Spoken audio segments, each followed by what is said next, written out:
le disait avec Laki il y a quelques semaines, Martine Vassal, elle ne joue pas que la mairie, elle joue la métropole et sans doute la suite de sa carrière politique. Comment expliquer justement, Laki, eh bien, ce succès, si on peut appeler ça comme ça, dans certaines communes, avec des proches de Martine Vassal qui sont réélus dès le premier tour, et d'un autre côté, cette même liste ou même tendance, même couleur politique qui fait 12% à Marseille. Oui, alors déjà dans cette élection, globalement, il y a eu une prime quand même aux sortants. C'est-à-dire que les maires de droite et du centre sortants ont été soit réélus, soit bien positionnés. Et on le verra tout à l'heure du côté d'Aubagne, le maire sortant Gérard Gazet qui se fait concurrencer par le RN. Exactement.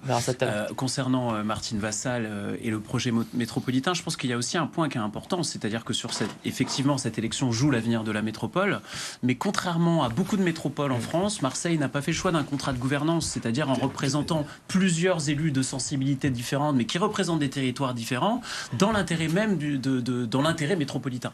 Et je pense que de toute manière, compte tenu de ce qui est en train de se jouer, mais on attendra quand même dimanche soir pour voir les résultats, ils n'auront pas d'autre choix que d'avancer vers ça. Alors, tout à fait, Naki. Juste une petite précision. Quand on regarde le groupe élargi de gouvernance à la métropole, il y a des personnalités qui ne sont pas, je dirais, des personnalités de droite, qui viennent aussi d'autres horizons, hein, de centre-gauche, d'une gauche classique, etc. Donc il y avait quand même un essai d'ouverture. Mais la question centrale, c'est pas uniquement cela, c'est quelle est la part et le rôle de Marseille dans la gouvernance métropole. Comment faire en sorte que cette capitale-là, qui est la capitale métropolitaine, une capitale régionale, soit partie intégrante du processus de gouvernance métropolitain et en même temps ne capte pas toute l'action métropolitaine. Quels sont les paramètres d'équilibre, mais qui permettent une intégration, je dirais, positive. Et là, l'équation n'a pas trouvé sa solution. Aujourd'hui, messieurs, la question qui se pose pour continuer sur Martine Vassal avant de s'intéresser à Benoît Pagnon et Sébastien Delogu, ça va être aussi l'un des enjeux de ces prochaines heures. Messieurs, alliance ou pas, Martine Vassal aujourd'hui, est-ce qu'elle doit se retirer ou se maintenir? Elle est en position de se maintenir puisqu'elle dépasse les 10%. Est-ce qu'elle doit se retirer ou non? Il y a Christian Estrosi qui est à Nice aussi, se fait largement distancer par le Rassemblement national et par la liste UDR, en tout cas soutenue par le RN d'Éric Ciotti. Christian Estrosi ce matin qui dit avoir discuté avec Renaud Muselier, président de région, et qui appelle Martine Vassal à se retirer face donc au danger du Rassemblement national. On va l'écouter, tiens, Christian Estrosi, on l'a, il était l'invité de BFM il y a quelques instants. Nous avons à Marseille une situation dans notre région qui est telle qu'il est souhaitable que pour garantir là aussi l'élection d'un candidat républicain, la liste de Martine Vassal se retire dans les mêmes conditions que la liste de gauche se retire à Nice. Puisqu'il appelle évidemment au retrait de la liste de gauche à Nice pour faire face à son rival, duel fratricide du côté de Nice. On ne va pas parler de Nice sinon on est là jusqu'à minuit, messieurs. Et je sais que le sommeil nous manque. Mais c'est vrai que voilà, aujourd'hui vous avez une région Provence-Alpes-Côte d'Azur où le RN est particulièrement puissant, voire menaçant à Marseille puisqu'il n'est pas en tête, mais très puissant à Toulon. Laure Lavalette qui distance la maire sortante, ancienne adjointe d'Hubert Falco. Le candidat soutenu par Hubert Falco finit 3e et donc sortir. À Nice, vous avez l'ennemi juré de toute la droite centriste provençale, Éric Ciotti, qui, passez-moi l'expression, met une certaine cartouche à Christian Estrosi. Donc il y a un enjeu régional et même, on pourrait dire, national. Mais quand vous avez aujourd'hui Christian Estrosi qui appelle Martine Vassal à se retirer, reste à voir ce qu'elle va faire, reste à voir si Christian Estrosi a une influence, surtout si Renaud Muselier a une influence, je pense, sur Martine Vassal. Pour l'instant, silence radio du côté de Martine Vassal. On ne l'a ni lu, ni entendu, ni aperçu hier soir Norbert Nourian. Oui. Est-ce qu'elle doit se retirer? Alors, écoutez, je vais rebondir sur la position de M. Estrosi et puis le raisonnement peut venir. M. Estrosi le sait, par 2 fois à la région, la gauche s'est retiré pour faire barrage au Rassemblement national. Il demande à Nice, quelque part, la même solution dans les urnes. Mais le contexte n'est pas tout à fait le même. Voilà.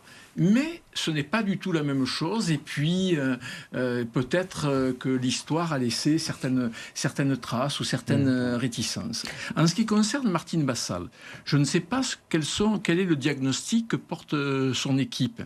Il peut y avoir plusieurs voies. Il peut y dire on reste, Benoît Payan a des réserves ailleurs et on essaye de sauver quelques postes et être présent ensuite au conseil municipal à Métropole, ou dire le risque est tellement grand que la préférence va à diminuer, voire annuler totalement ce risque. Donc, nous levons et, quelque part, que ce soit Martine Vassal ou quelqu'un d'autre, on exprime la volonté que ces électeurs-là se reportent plus majoritairement sur les listes, comme dit Estrosi, du candidat républicain, puisque la différence, c'est républicain, non républicain. Oui, c'est plus gauche-droite.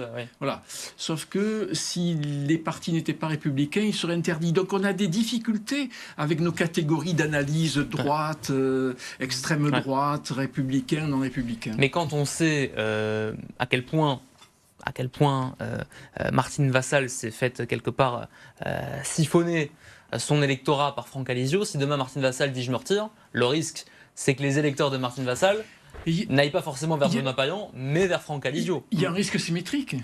Et si elle reste et que le RN l'emporte à Marseille, le poids de l'image, le poids, je dirais, éthique en politique sera aussi présent. Oui, le calcul est assez complexe pour Martine Vassal. Maintenant, c'est vrai que, comme tu l'as dit précédemment, Norbert, elle représente la droite et le centre, et on a l'impression que ceux qui sont restés sont ce petit noyau de droite-centre.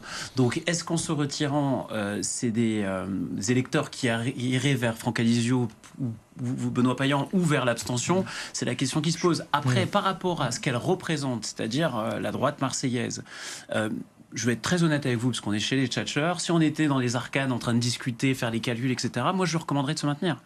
Pourquoi? Parce qu'en fait, c'est aussi une manière d'assurer quelques places.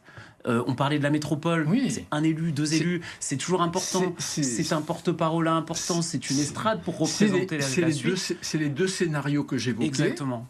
C'est les deux scénarios que j'évoquais, mais si elle se maintient et qu'ils ont quelques postes, la légitimité est entamée. Oui. Donc ils devront certainement, à moins que légitimité ne veuille plus rien dire, reconcevoir le rôle qu'ils peuvent jouer. Et de notre côté, se maintenir. Et si le risque, enfin, je sais pas, il y a un risque pour certains et pas pour d'autres. Si la liste RN de Franck Alizio passe, eh bien, on fera porter à cette liste-là la responsabilité de la victoire du Rassemblement national à Marseille. Donc on a les deux poids, les deux dilemmes, mais en fait, décider étymologiquement, c'est trancher. Trancher est le propre du politique, et c'est là qu'on verra la valeur du politique.